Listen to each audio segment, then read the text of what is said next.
नमस्कार, स्वागत है आप सभी का एएनबी न्यूज़ पर और मैं आपके साथ मोहम्मद गुलरिज। और वक्त हो चुका है अपनों उत्तराखंड का, जिसमें हम उत्तराखंड की खबरों पर प्रकाश डालते हैं। मुख्यमंत्री पुष्कर सिंह धामी ने देवभूमि की सांस्कृतिक विरासत को सजोने और उसे वैश्विक पहचान दिलाने की दिशा में एक बड़ा कदम उठाया है और उन्होंने अधिकारियों को निर्देश दिए कि संस्थान का निर्माण कार्य जल्द शुरू कर कुंभ से पहले पूरा किया जाए। और मुख्यमंत्री ने कहा कि यह संस्थान भारतीय ज्ञान, विज्ञान और संस्कृति का वैश्विक केंद्र बनेगा और यह वैदिक गणित और वेद विज्ञान और आधुनिक शोध की सुविधाएं विकसित की जाएंगी। और साथ ही स्थान में डिजिटल और पांडुलिपि केंद्र, ई लॉगिंग और एक विशाल पुस्तकालय की व्यवस्था भी की जाएगी ताकि प्राचीन भारतीय मेगा का लाभ पूरी दुनिया को मिल सके।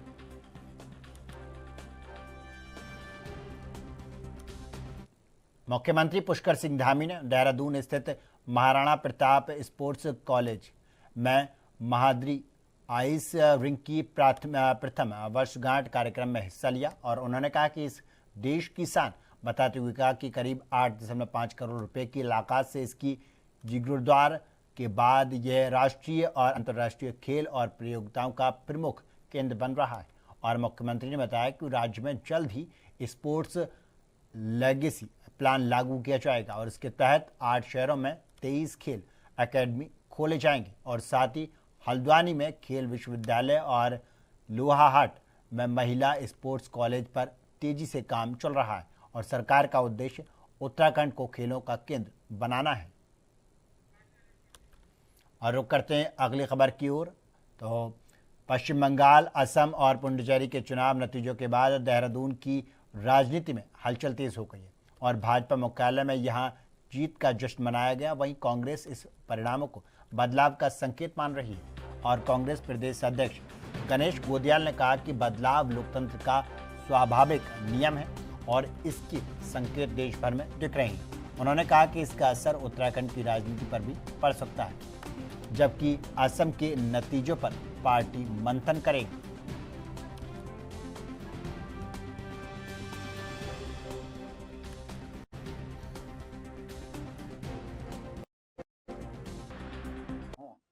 जो मैं कहता था कि बदलाव प्रकृति का एक शाश्वत नियम है और लोकतंत्र इससे परे नहीं है।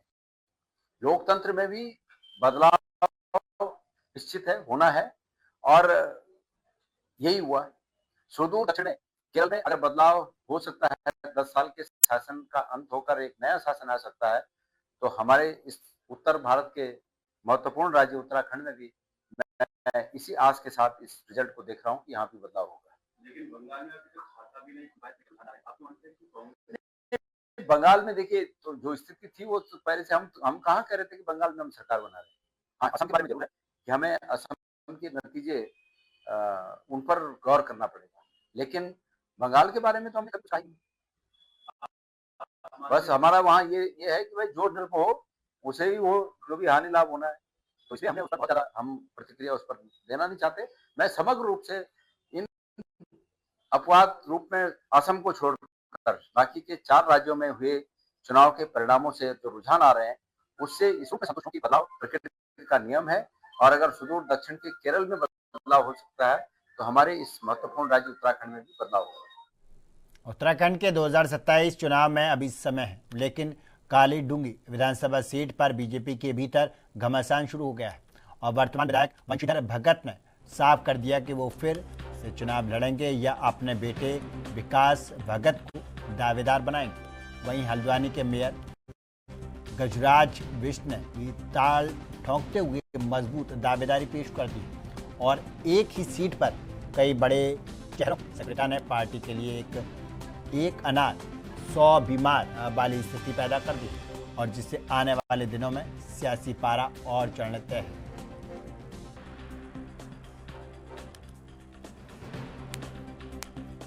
हाँ, ये ठीक है कि मैं 2007 से लगातार कालाडूंगी विधानसभा में मेहनत कर रहा हूँ, वहां के लोगों से संपर्क करता हूँ, बातचीत करता हूँ और जो मेरा निगम है लगभग आधा निगम और कालाडूंगी विधानसभा में ही आता है और मेरी इच्छा भी है चुनाव लड़ने की और भारतीय जनता पार्टी के कार्यकर्ता होने के नाते मैं 2007 से लगातार टिकट भी मांग रहा हूँ बाकी पार्टी का जो निर्णय होगा, भारतीय जनता पार्टी के मेयर के टिकट मिलने के बाद जो वो क्षेत्र था उसमें लगभग मुझे 80 से 85% तक लोगों ने मतदान किया है।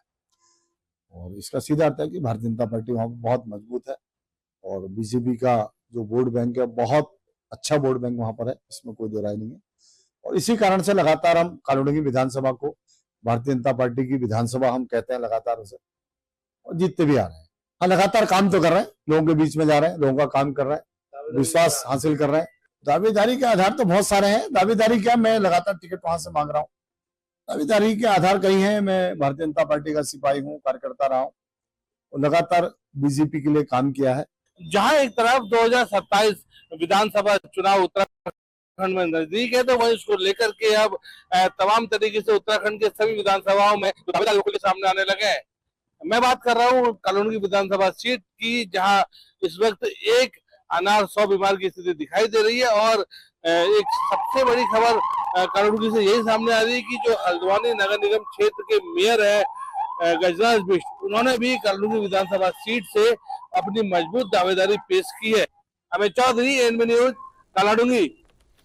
उत्तराखंड में पवित्र चारधाम यात्रा पूरे उत्साह के साथ जारी है, लेकिन इसके साथ ही सियासी घमासान तेज हो गया और विपक्ष जहां सरकार को घेरने के जुटा है, वहीं बीजेपी सरकार लगातार पलटवार कर रही है। और पार्टी के प्रदेश प्रवक्ता मथुरा दत्त जोशी ने कहा कि बीजेपी की आस्था हमेशा धर्म से जुड़ी रही है और शीर्ष नेतृत्व की धार्मिक यात्राओं से सक्रिय रहता है। और उन्होंने प्रधानमंत्री नरेंद्र मोदी के आदि कैलाश दौरे के बाद श्रद्धालुओं की बढ़ती संख्या का भी जिक्र किया और कांग्रेस पर आस्था की कमी का आरोप लगाया।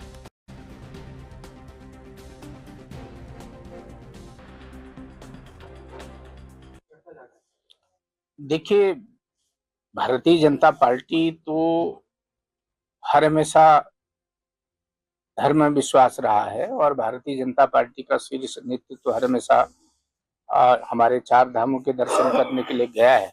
और जब से मोदी जी आदि कैलाश गए हैं, पहली बार वहां पर आदि कैलाश जाके जो संदेश देने का काम किया, आप देखिए आज आदि कैलाश में भी तीर्थ यात्रियों की संख्या दिन प्रतिदिन बढ़ रही है। जहां तक कांग्रेस का संबंध है, कांग्रेस के लोगों को तो इसमें आस्था ही नहीं थी। हाँ, अच्छी बात है अगर उनकी आस्था बढ़ रही है और अगर वो चार धाम की यात्रा कर रहे हैं और वहां जाके मोक्ष ही मिलेगा, कुछ न कुछ प्रायश्चित करने जा रहे होंगे या ये कहने जा रहे होंगे कि कांग्रेस के जो बड़े नेता हैं उनको भगवान सद्बुद्धि दे। मैं समझता हूँ इसी उद्देश्य से ये चार धाम यात्रा पूरी है। चारधाम यात्रा के बीच उत्तराखंड में सियासी गर्मी तेज हो गई है और विपक्ष सरकार पर सवाल उठा रहा है, जबकि भाजपा पलटवार कर रही है। और भाजपा प्रदेश से प्रवक्ता मथुरा दत्त जोशी ने कहा कि पार्टी की धर्म और आस्था में गहरी आस्था है और उन्होंने कहा कि नेतृत्व भी धार्मिक यात्राओं में सक्रिय रहा है। और उन्होंने प्रधानमंत्री नरेंद्र मोदी आदि कैलाश दौरे का जिक्र किया, जिसके बाद श्रद्धालुओं की संख्या बढ़ने का दावा किया गया। और कांग्रेस पर निशाना साधते हुए उन्होंने कहा कि विपक्ष में आस्था की कमी है और बयान राजनीति से प्रेरित है।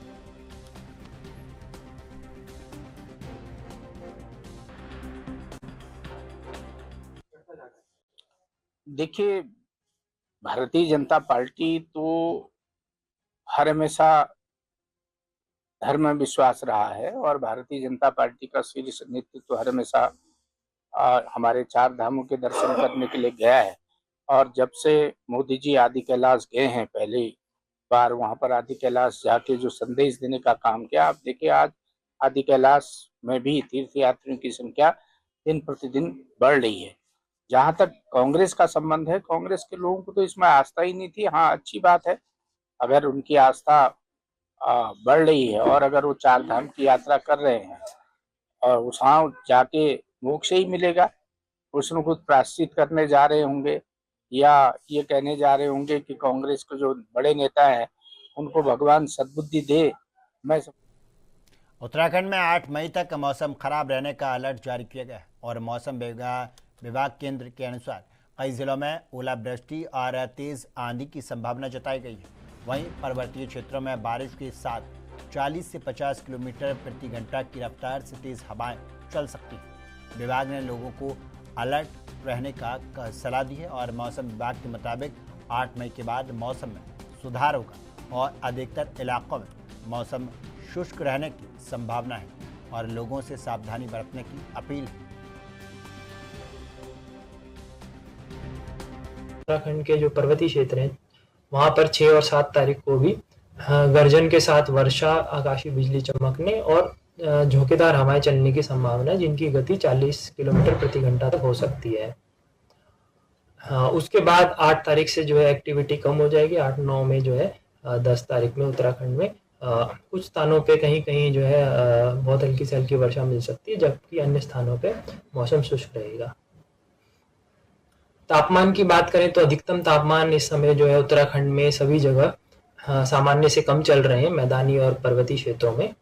अगले 1-2 दिनों में अधिकतम तापमान में विशेष परिवर्तन की संभावना नहीं है उत्तराखंड में अनेक स्थानों पे, लेकिन उसके बाद देखेंगे कि जैसे सिस्टम पास हो जाएगा, एक्टिविटी कम होगी, तो अधिकतम तापमान में फिर से जो है ग्रेजुअली 3 से 5 डिग्री सेल्सियस की बढ़ोतरी होने की संभावना।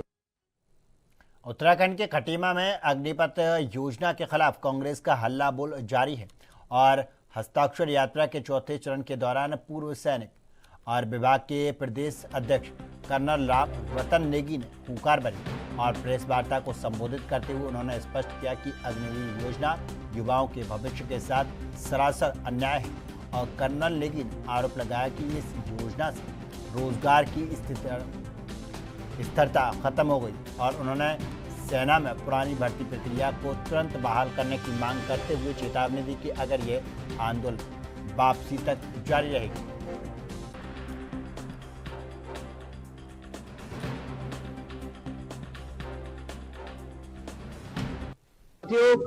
मैं कर्नल रामरतन नेगी, प्रदेश अध्यक्ष पूर्व सैनिक विभाग उत्तराखंड कांग्रेस से हूं। आज हम खटीमा में राज्यव्यापी जो हमारा आंदोलन अग्निपथ योजना जिसके तहत अग्निवीर भर्ती किए जा रहे हैं उसके विरोध में से अभियान कर रहे हैं। हमारा ये राज्यव्यापी जो अभियान चल रहा है वो आज चौथे चरण में है। चौथे चरण के पहले मोड़ पे हम खटीमा में आए हैं। इससे पहले हमने 2 यात्राएं गढ़वाल मंडल में करी हैं और 1 यात्रा हमने कुमाऊं मंडल में करी है। साथ ही उसका मकसद है कि जो अग्निपथ योजना जिसके अंतर्गत अग्निवीर भर्ती किए जा रहे हैं उसके दुष्परिणाम के बारे में जन जागरण करना और हमारे जो जितने जिला हैं, जितने ब्लॉक हेडक्वार्टर्स हैं और हमारे कांग्रेस के कार्यकर्ता और जनमानस है उनको इसके दुष्परिणाम के बारे में बताना, जिससे कि ये जो योजना जो बिना किसी फौज के रिकमेंडेशन के एक हमारे देश के ऊपर थोप दी गई है जो कि हमारे देश के हित में नहीं है, इसके बारे में इसको बताना और इस स्कीम को वापस लेना और जो पहले जो भर्ती प्रक्रिया थी उसको उसी प्रकार से दोबारा नियमित करने का हमारा ये अभियान है। साथ ही जैसा कि आपको मालूम है अग्निवीर योजना जो है ये हमारे जो युवा हैं उनके रोजगार के ऊपर बहुत बड़ा आघात है। उनके रोजगार को कम कर दिया गया है और उनका भविष्य इस तरीके से खराब कर दिया गया है कि 4 साल के बाद दोबारा से बेरोजगार हो जाएंगे और दोबारा से वो नौकरी तलाश में रहेंगे। इसी प्रकार से जो सैन्य की परंपराएं जो होती हैं, जो सालों साल ट्रेनिंग के बाद अनुशासन अनुभव के कारण और बलिदान से जो संस्थाएं बनती है उन संस्थाओं को इससे आघात पहुंचेगा, क्योंकि ये जो कॉन्ट्रैक्ट में दिया हुआ सिपाही होगा वो कभी भी अपना पूर्ण रूप से सक्षम नहीं पाएगा अपने आप को।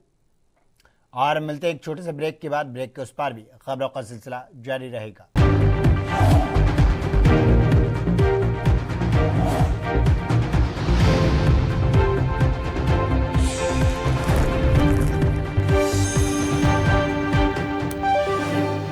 ब्रेक के बाद एक बार फिर आप सभी का स्वागत है और रुक करते हैं खबरों की ओर।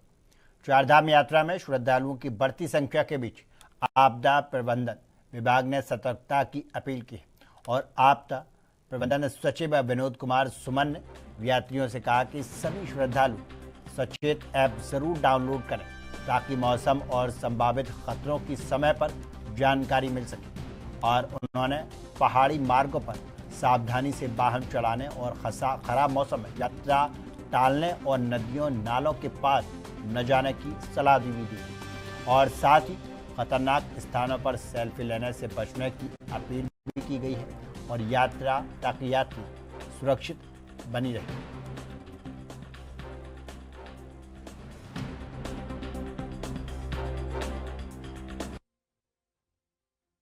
जो लोग चार धाम यात्रा पर उत्तराखंड में आ रहे हैं, सभी का हम सभी स्वागत करते हैं।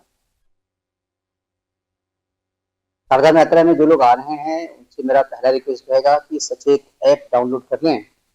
अगर सचेत ऐप डाउनलोड रहेगा उनके मोबाइल में तो उनको मौसम के बारे में अगर कोई परिवर्तन होता है, कोई संवेदनशील स्थिति बनती है, खतरनाक स्थिति बनती है, उनको समय से जानकारी मिल जाएगी और वो अपना बचाव कर पाए।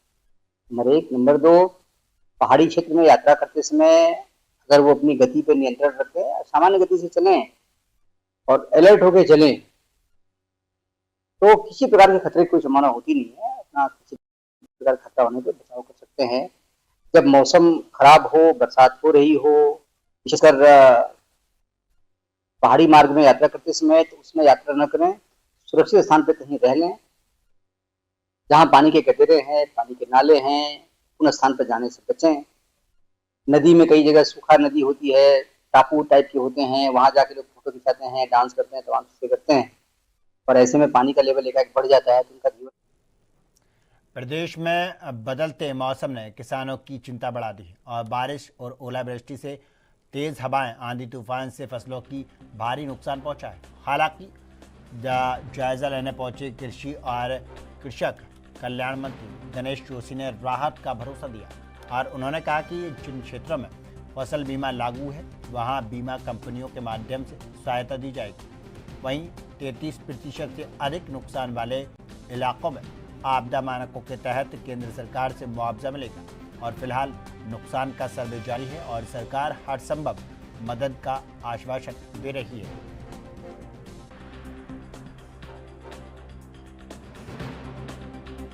देखिए, हम उसका आकलन कर रहे हैं। हमने अपने CHO DHO से कह दिया है कि मौके पे जाकर उसका आकलन करें और उसके बाद आपदा के मानक के अनुरूप जो 33% से अधिक है उसमें भारत सरकार की ओर से जो धनराशि मिलती है और जिन क्षेत्रों में इंश्योरेंस हुआ है उसको इंश्योरेंस के माध्यम से सहायता राशि उन किसानों को दी जाएगी और इस घड़ी में हमारी सरकार किसानों के साथ में खड़ी है। और रुड़की ARTO जितेंद्र चंद्र भ्रष्टाचार के खिलाफ कड़े एक्शन मोड में नजर आ रही है और ARTO कार्यालय के बाहर दुकानों पर अचानक की गई छापेमारी से अनाधिकृत कार्य करने वालों में हड़कंप मच गया और इस दौरान एक CSC सेंटर को सीज कर दिया गया और दरअसल 5 मई को किसान यूनियन द्वारा सौंपे गए ज्ञापन के बाद यह कार्रवाई की गई और ARTO ने स्पष्ट किया कि भ्रष्टाचार बर्दाश्त नहीं होगा और छापेमारी जारी रहेगी और साथ ही उन्होंने कर्मचारियों को निर्देश दिए कि कार्यालय आने वाली जनता को कोई परेशान न हो।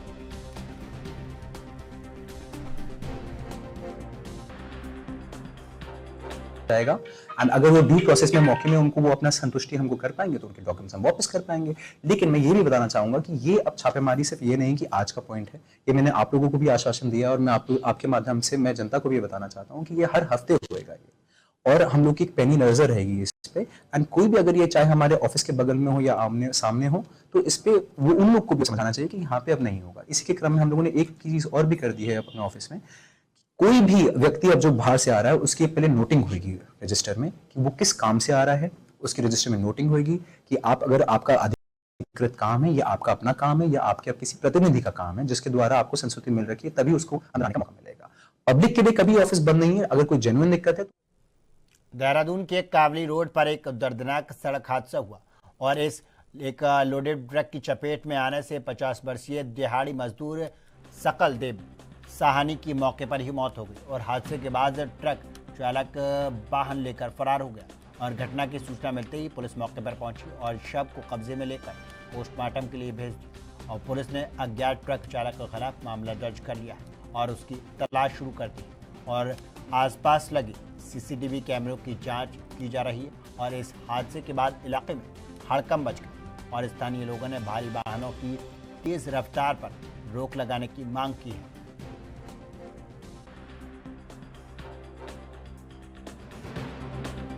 नाम है तुम्हारा भाई? जितेंद्र साहनी। जिनका एक्सीडेंट हुआ है कौन है ये? क्या चाचा है। चाचा है, क्या नाम है उनका? सकलदेव साहनी। अच्छा, कितने बजे का घटना है ये? ये अभी आधा घंटा पहले हुआ। अच्छा, और ये ड्राइवर कौन था? ड्राइवर को देखा नहीं, भागते हुए देखा गया। अच्छा अच्छा, पकड़ा नहीं गया अभी? ना। जसपुर तहसील परिसर में उप जिलाधिकारी राहुल शाह की अध्यक्षता में तहसील दिवस का आयोजन किया गया और जहां क्षेत्र से आए फरियादों ने अपनी समस्याएं दर्ज कराईं और इस दौरान कुल 3 शिकायतें प्राप्त हुई और जिसका निस्तारण मौके पर ही संबंधित विभाग को निर्देश देकर किया गया। और एसडीएम ने बताया कि सभी विभागीय अधिकारियों की उपस्थिति सुनिश्चित की जा रही है और अनुपस्थित अधिकारियों को नोटिस जारी किए गए और साथ ही ग्रामीण क्षेत्रों में अधिक लोगों की भागीदारी के लिए रोस्टर के तहत तहसील दिवस आयोजित किए जाएं ताकि शिकायतों का समयबद्ध समाधान हो सके।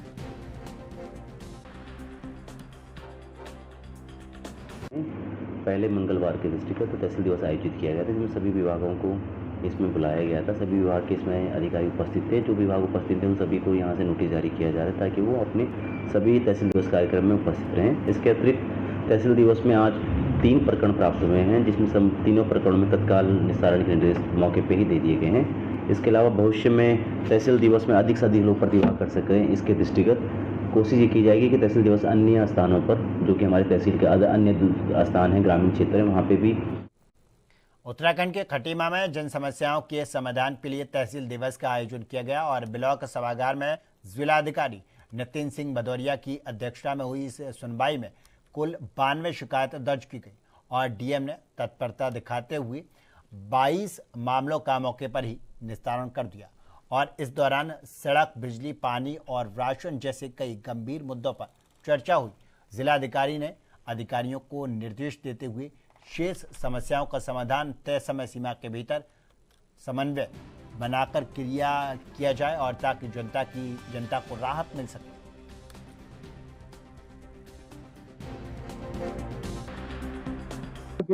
अभी 92 समस्याएं, 12 समस्याओं का हम लोगों ने ऑलरेडी यहीं पे निस्तारण हो गया है। 40 समस्याओं को लगभग जिला योजना में रख लिया गया है और लगभग बाकी योजनाओं में हम लोग शासन से भी वो कर रहे हैं, पत्राचार कर रहे हैं जो शासन स्तर की है।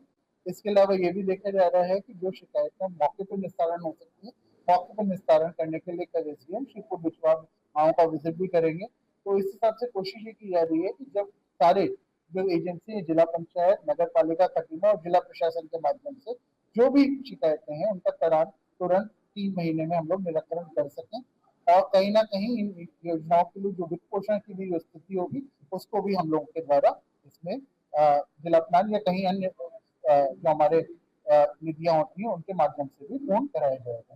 तिमाही में तहसील दिवस हमारे यहाँ होता है और आज जिलाधिकारी और मुख्य विकास अधिकारी दोनों अधिकारी यहाँ उपस्थित थे और यहाँ पर लगभग 100 समस्याओं के आसपास यहाँ समस्या आई थी जिसका निस्तारण कुछ हुआ। कुछ की समस्याओं के लिए उन्होंने प्रार्थना पत्र और उसको डिमांड में लगा दिया है ताकि तत्काल कार्रवाई होगी उस पर और यहाँ के जो भी जनप्रतिनिधि जिसने अपनी समस्या और अपने पत्रों के माध्यम से अवगत कराया है उस पर कार्रवाई जारी है।